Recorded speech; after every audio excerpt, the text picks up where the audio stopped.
Hello, my lovelies. Welcome back to True Talk Tuesday, where we talk about the real deal on real estate. And tonight, we're going to talk about some red flags. All right, we're going to talk about some red flags. Meanwhile, I'm going to say that I am attempting, and I don't think it's working. So I might have to do some debugging of the system. But I was attempting to also go live on Instagram. So right now, you will be seeing me from Facebook, YouTube, and hopefully Instagram. But like I said, I think it's not working. So we're probably going to have to debug that system. All right. As always, if you are here, say hello in the comments. If you've got a question, let me know. Tonight, I have thought about what are some of the things that when I walk into a home with a buyer, I always get in trouble. By the way, I don't anymore. I used to get in trouble by my old team lead because I would be too honest. There's one way of saying things, the polite way, and then there's the other way that I would say it, which is like, "Man, this house stinks." Like, so one of the things is that when I walk into a house, I'm looking at it as if I'm gonna buy it too, right? Because my buyers, I wanna make sure I'm taking care of them like they're my family. So it's almost as if you are you are going to go into this house with me and we're both buying it, right? So I want to make sure that we're getting a good deal. I want to make sure that it's not a money pit. So there's things that I look for, and if you've been out house hunting with me, you will know 100%. One of the big things is smell. I can't with smells. Oh, smells bother me so bad. Why are those a red flag? Why is smells a red flag? Well, if you smell mold or mildew, that means some kind of moisture is getting in the house, right? So that's a red flag. Hey, yeah, the house might be old, and old houses have that smell for a reason. Stuff's getting wet in there. Okay. So when you smell that, that's one of my big red flags. It's like, let me go look for the leak. Where am I? You'll see me like opening up closet doors and looking at the ceilings and stuff like that because that's where I would normally look for it. I'm gonna look for underneath the cabinets, underneath sinks. That's I'm gonna start looking for a leak, right? The other smell is tobacco. Tobacco smell. And even animal smells like dogs and cats. If you've had a lot of dogs and cats inside your house and you've got that, we become nose blind to things. I know.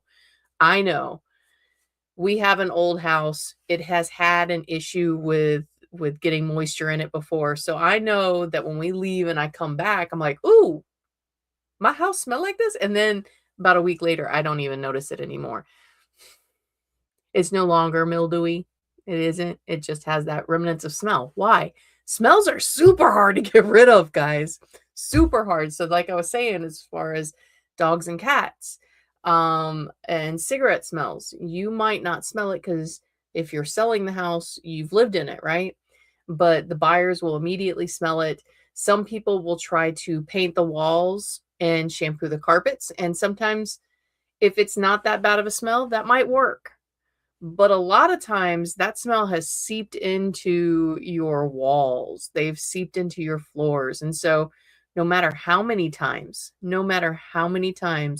you go and clean and you're doing the things like cleaning the carpet, you're still going to have that smell, right? So that's a red flag to me. Why? Because who wants to live with that smell, right? Like I love animals, but I don't want to smell them all the time. So it's a red flag. Smells, I know it's a minor red flag, right? Minor. What do we do though if we have these kind of red flags? We pause and then we start getting quotes on what would it cost to remediate that, right? Because we're going to have to call in a professional. We might have to rip up the carpet. We might even have to take the drywall down, right?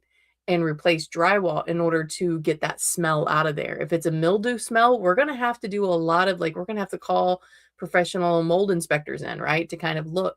So there's costs to that. That's why I say it's a red flag. So when I'm talking about red flags tonight, I'm talking about things that would cost you money down the road and make this house that you might have fallen in love with a money pit. All right. So I have taken notes on the things.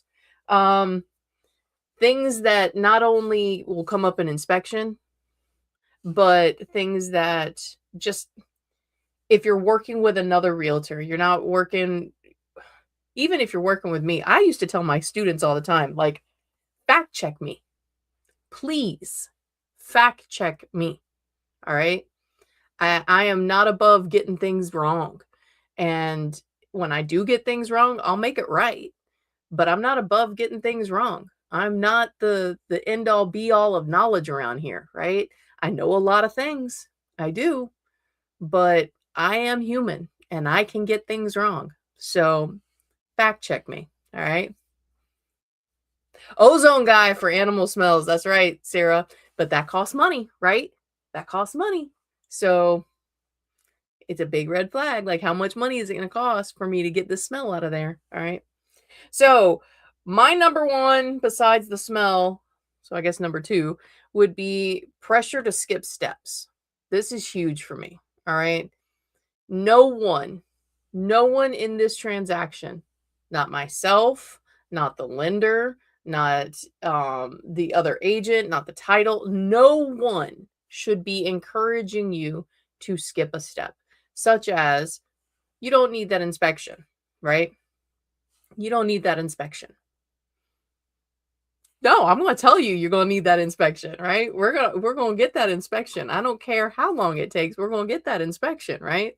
There was in the news, and I don't know the particulars, so I'm just going to tell you what I heard on the news. And okay. So in Saginaw, Michigan, there was a couple that bought a house, a 6-bedroom, 3-bath house for $8,000. First of all, I don't know any 6-bedroom, 3-bath in the country that's $8,000 that don't need like a whole lot of work. So if you get a house and you see a house and it's not apples to apples anywhere else, that's a red flag for me, right? That's a red flag. But this couple, they asked the realtor that they were working with to give them a tour, video tour. And so they did get the video tour. The video tour was a little blurry, and or at least that's what they claim, it was blurry. They were encouraged to, according to them, they were encouraged to skip the inspection. And then when they got there, what they thought was going to be a livable house was absolutely not a livable house. There's holes in the walls, there's holes in the ceilings, windows have been broken out. It is absolutely uninhabitable. They could smell mildew from the outside of the house. So like, it wasn't what they thought, right? What I took from that though, and again, the agent that was on that side has not made any comment, so I cannot speak from that side. I'm not speaking from that side. I'm just speaking from what I've heard in the news. And what they reported to the news outlet was that they were pressured to skip the inspection, because the inspection would have caught all these things, right? You would have seen all this stuff. I imagine that house would have had like a 200-page inspection after seeing that house. Yeah. But they were pressured to skip inspection. That should have been a red flag, right? If what they're saying is true, that should have been a red flag. No one should pressure you to skip an inspection. They were pressured to skip the inspection so that way they could close faster. That's what they've said. All right.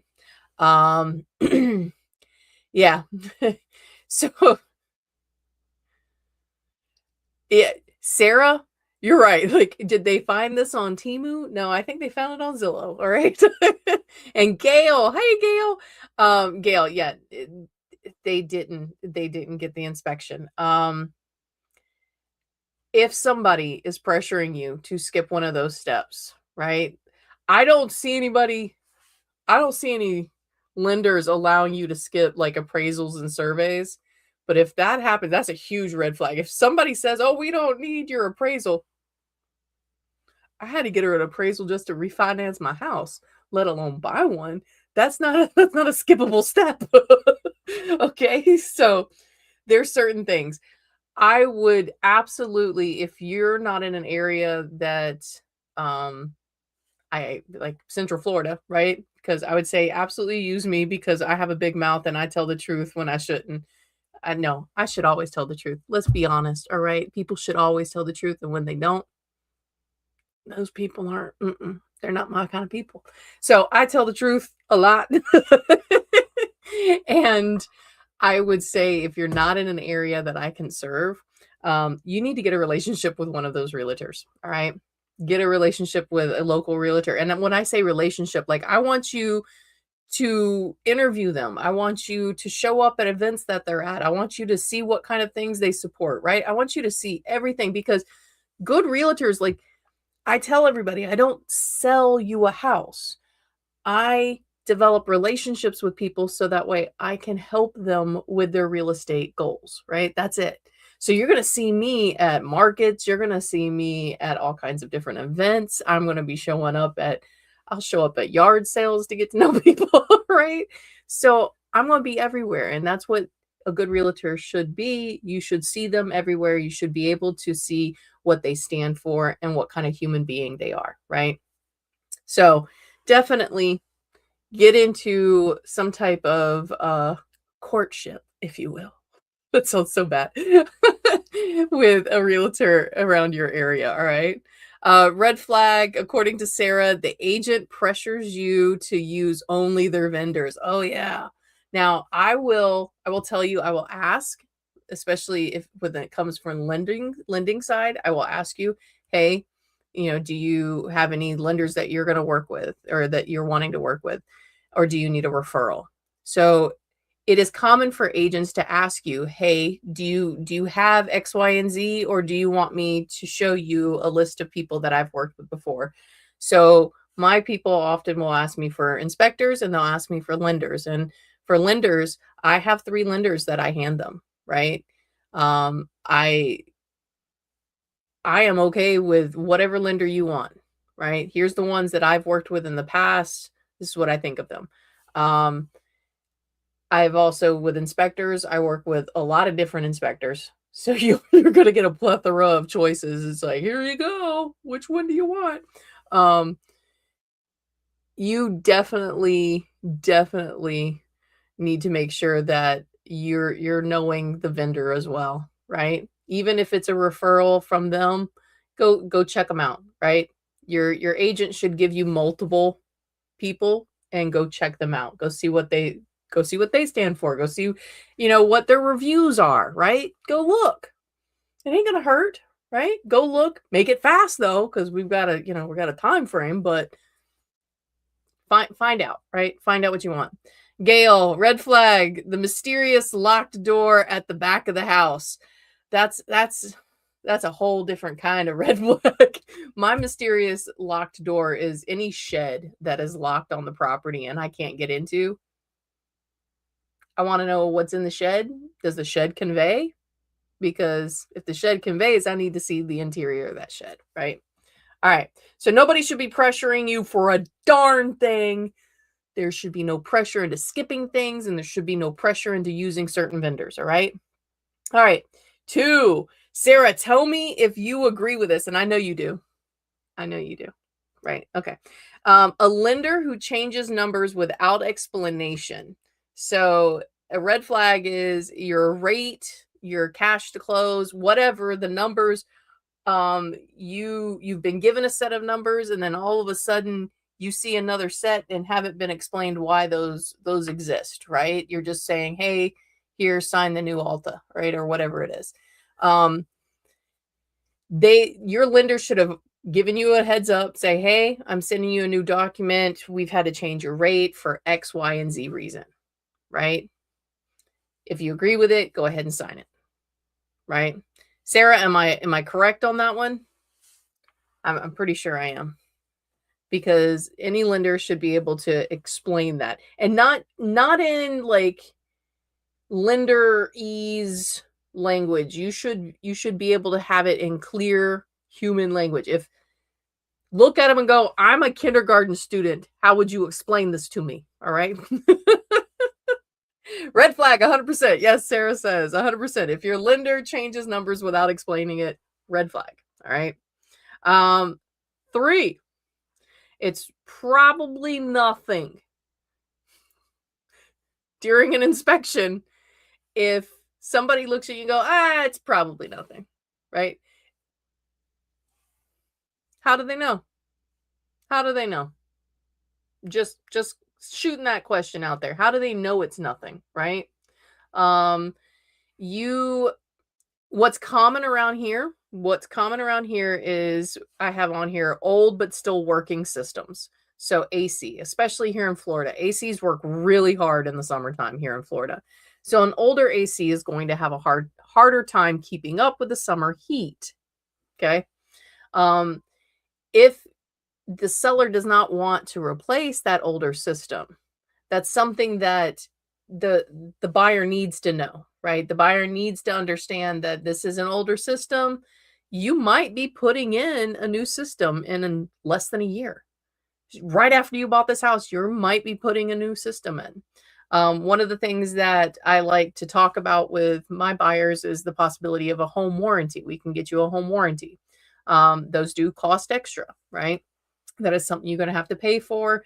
But it will cover certain things. Will it cover 100%? No, but it will cover a lot. So it can take the pressure off. All right. But somebody saying, oh, but it's, it's an old system, but it's okay. No, you have every right to be concerned. All right. Every right to be concerned. Sarah, I just learned electric panels should be upgraded and replaced every 10 years. I did the same thing. I heard the same thing, Sarah, just recently, was that every 10 years, the electric panel and the electric systems need to be replaced. And I'm like, I've lived in my house for 23 years. I've lived in my house for 23 years and I have not upgraded my electric panel. So I'm like, I probably should do that. Maybe that's why when I turn on my blow dryer in my bathroom, the light goes.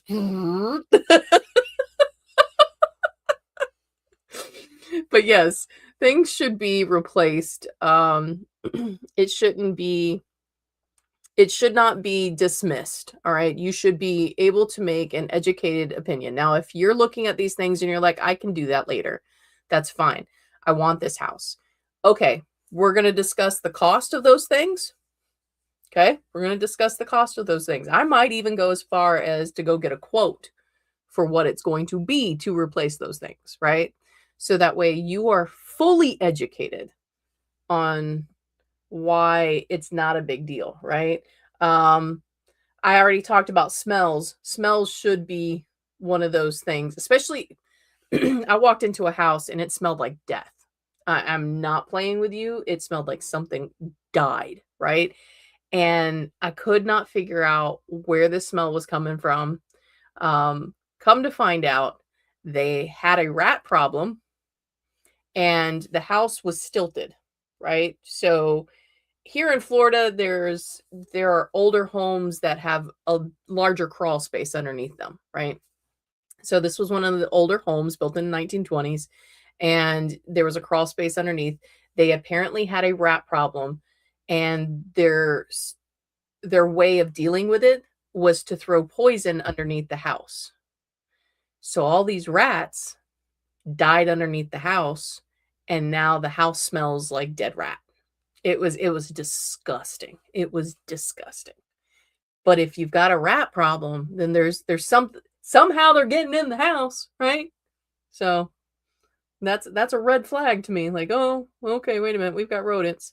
Repairs that were done without receipts or permits. This is especially, oh my God, Gail, this was something that we did with your house.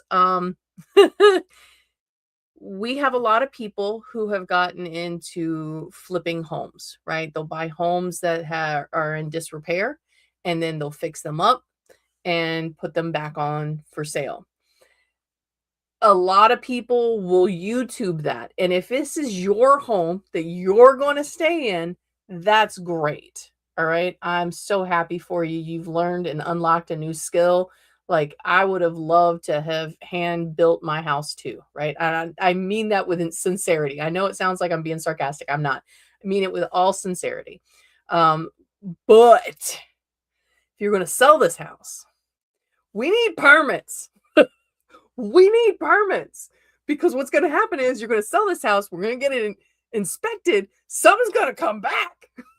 And then you have to redo it with a contractor. All right. Because we need permits. We need receipts. We need to know exactly what was happening with that. All right. So, definitely. And I say this about Gail's house because I think you've heard in another broadcast, one of the things that we found in her house, they were trying to repair the AC ducts themselves.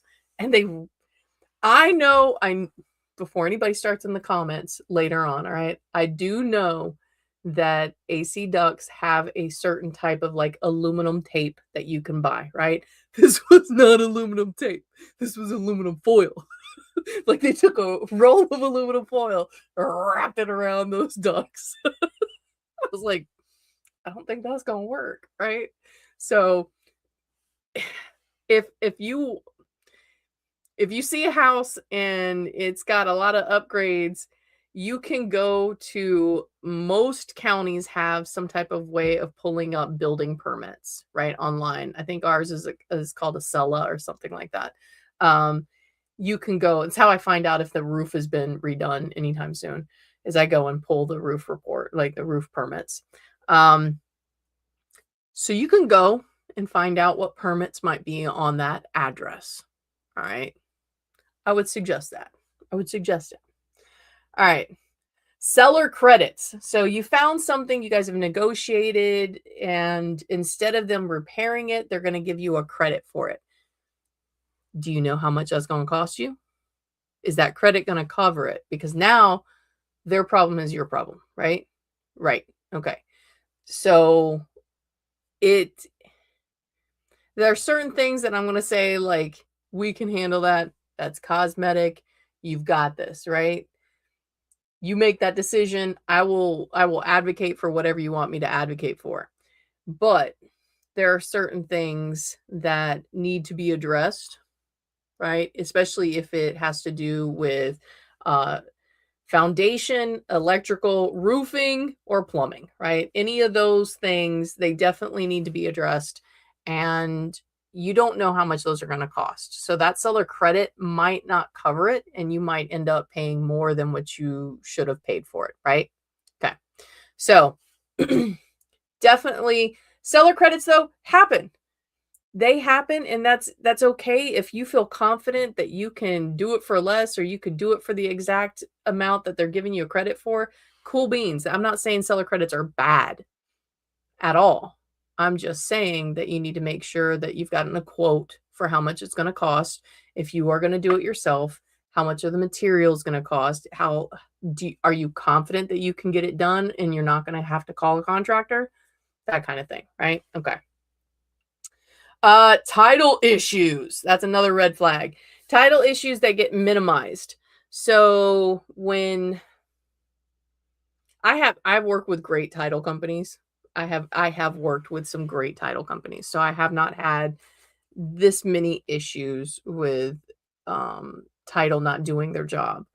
But like boundary disputes, I will say this, I was showing a house one time and a neighbor came out and the neighbor's like, this whole thing was owned by my family.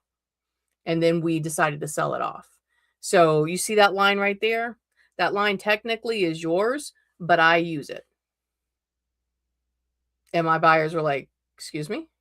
It's like, yeah, that right there, that driveway is yours, but we use it.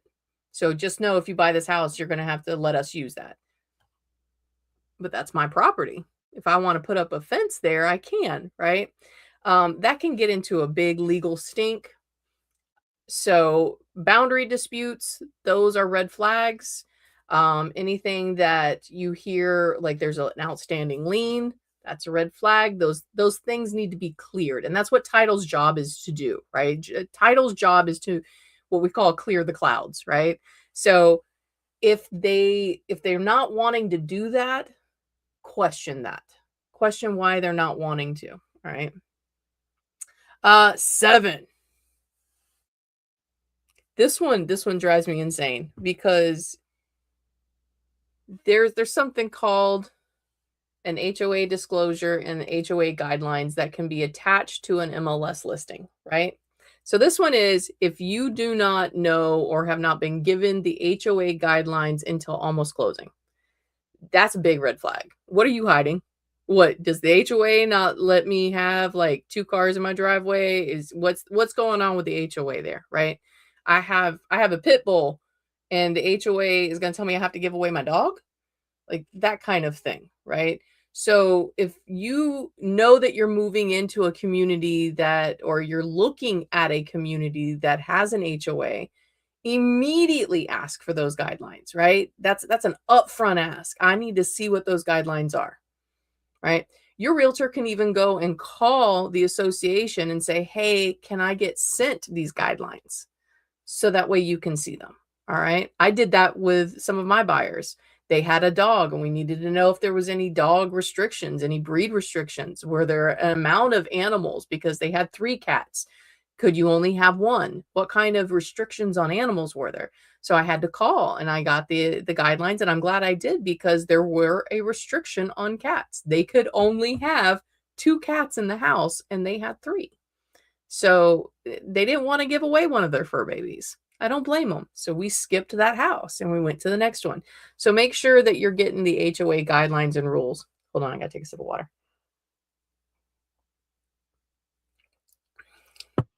Tiffany, what's up? That's my best friend. Gail and Tiffany. I have a couple of different best friends, okay?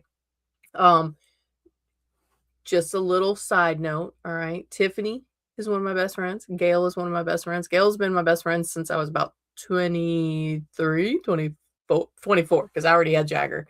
So, yeah, 24. And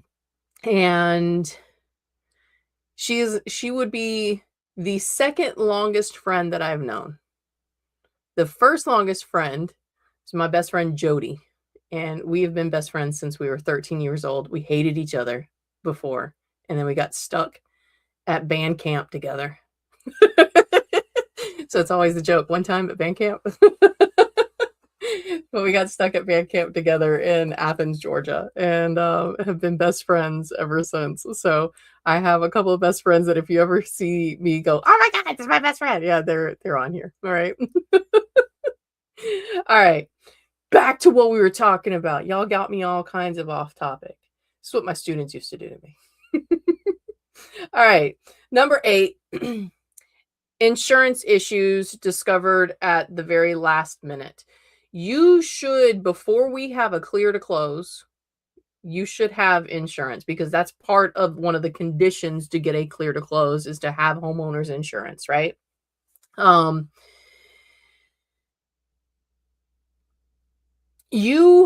would say pretty early on, immediately after the inspection, because a lot of times they're going to ask for things from your inspection to give you insurance. I would say immediately after the inspection, go ahead and start looking for homeowners insurance. Most of the time, your lenders are going to help you with that. If they don't help you with that, realtors can give you referrals to people that they've worked with in the past. But those are things that you're going to need to get quotes from several different companies and see where you are. When you get your pre-approval, it has an estimate in there. That's how you get your payment estimate, but it's not guaranteed and locked in until we actually find you homeowners insurance. And some places it can be very hard to get homeowners insurance. Here in the state of Florida, because of the hurricanes, and I've heard people say it wasn't because of the hurricanes. I'm not in insurance, so I don't want to speak on something that I don't know much about, right?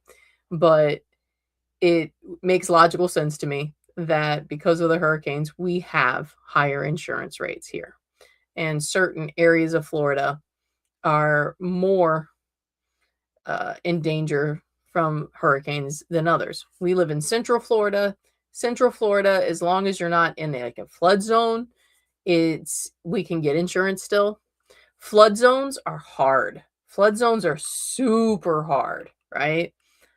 Because if you're in a flood zone, you are definitely going to have a higher insurance rate. Now, you can petition FEMA for of a letter basically saying, "Hey, look, the house itself isn't in a flood zone. Like everything around it is, but the house itself isn't in a flood zone, so it should be fine," right? They can give you that. That'll drop your insurance prices as well. But if you're in a flood zone, that's something you should ask when you go to look at a house. Is like, is this in a flood zone? Because here in Florida, you're going to have a higher insurance rate because of that. That is a red flag. Okay. All right. 9. Don't worry. That's standard. If anybody gives you an explanation of go, no worries, that's standard. Standard for who? This is my first time buying a house. It ain't standard for me. You need to explain yourself. Explain what that means, right? Standard does not mean harmless. Basically, you should understand every single document that you sign. And when I say standard, I'm talking about documents, right? You've heard it I'm sure when you've gone and bought a car, right? Oh, this is just standard contract. Okay, great. I'm still reading it, right? I want to know what standard is. And if I don't understand it, you better explain it to me, right? I will go as far as if you have complete questions about a contract and I don't feel comfortable answering them, I'm going to tap my broker on the shoulder and be like, can you give me words that will properly explain this, right? And they might say, "Hey, have them go look at a lawyer." So a lawyer can properly explain it to them. It happens. When I first started out, that was one of the things the brokerage that I first started with, they told us to do. You don't explain the contract. Don't explain it. Have them go talk to a lawyer. I was like, okay, but shouldn't I be able to explain it? So you need to make sure you understand every document that you're signing. All right. Don't take this is standard or just trust me. No. I had a buyer that would do that. I would send him a document and I would tell him, please review. And if you got any questions, let me know. All right. The reply back was, I trust you. And they would sign it. I'm like, no, you don't trust me. Stop it. I want you to read this document, please. So I'd have to make them read it. Because I did not like that. I did not like, I trust you. No, I want you to read it. I want you to know what you're signing. All right. We're not doing this crap. All right. So number 10 and the last one is feeling talked down to or ignored. I hate this so freaking much. I hate this so freaking much. And unfortunately, I've had other agents do it to me. And we've gone through the same stuff, man. Don't talk down to me. I don't like being talked down to. I don't want you talked down to as well, right? Anything that you're feeling or confused about, those things are valid. Valid. You might be a first-time home buyer, right? First-time home buyers, you don't know what to ask. You don't know what is normal, right? You have every right to ask questions and not be made to feel like you're dumb for it. All right. And it's one of the reasons why I love working with first time home buyers is because I know that other people are going to make you feel dumb and I cannot stand that. I don't want that. So I'm not going to treat you that way. Right. So if you're not being supported in your questions, if you're not being validated, um, it's time to go away. It's time to walk away, right? Unless you're absolutely in the middle of this transaction. And then that gets a little sticky, that's a little complicated, right? That's why I'm telling you up front anybody that you're working with on this transaction, make sure that you are getting to know them before you even get into it, right? Get to know them. That way, when you are asking these questions, you're comfortable asking these questions. You know how they're going to respond to you. They know that you know that they are going to respond to you, right? Now, we all get busy. I've been super busy for the last 2 weeks. Super busy. And normally what takes me 10 to 30 minutes. Normally I am on text, right? I didn't answer a person for 2 days, and that's not me, right? That's not me at all, but I got busy. So what did I do? I responded to them, say, "Hey, so sorry. I thought I had already responded to you. This is what's going down." Right? We're not in an actual contract yet. We're not looking at a house yet or anything like that. This is just somebody that is reaching out and we are starting the process. That's no excuse. I should have immediately turned around and answered them. We get busy though, right? So I will say, I understand why some agents don't, but if they're ghosting you entirely, move on. Move on. Ask to be taken out of the buyer broker agreement. All right. By the way, should I do a live on the buyer broker agreement? It's a national thing now. It's been a national thing, but I don't think a lot of buyers know about it. So I might have to do that. All right. So those are my 10 red flags. All right. My 10 red flags. If you have red flags, say you've gone through the buying experience and you ignored a red flag that you shouldn't have. Excuse me. You ignored a red flag that you shouldn't have. Tell me about it. Send me a comment, right? Let me know exactly what red flag did you get that you were like, man, I should have stopped. All right. Gail, you think it would be a good thing to educate on as far as the buyer broker agreement? I agree. I agree. Next week though, I'm going to do another round of weird questions, right? Just for some brevity and laughter. Like I said last week, things are really heavy right now. So I kind of would like to do a little bit of brevity and laughter. So we're going to do some weird questions. And so I would love to hear your weird questions as well in the comments. If you have a story about real estate that was weird, feel free to leave that in the comments as well. I would love to hear it. I would love to talk about it, see what we think about them. Okay. All right. All right, my lovelies. That's the last of it for tonight. All right. So as always, remember to be happy, to be safe, and know that I love you. Because if people can hate for no reason, I can love for no reason. All right, my lovelies. All right, my lovelies. Until next Tuesday. Bye, my lovelies.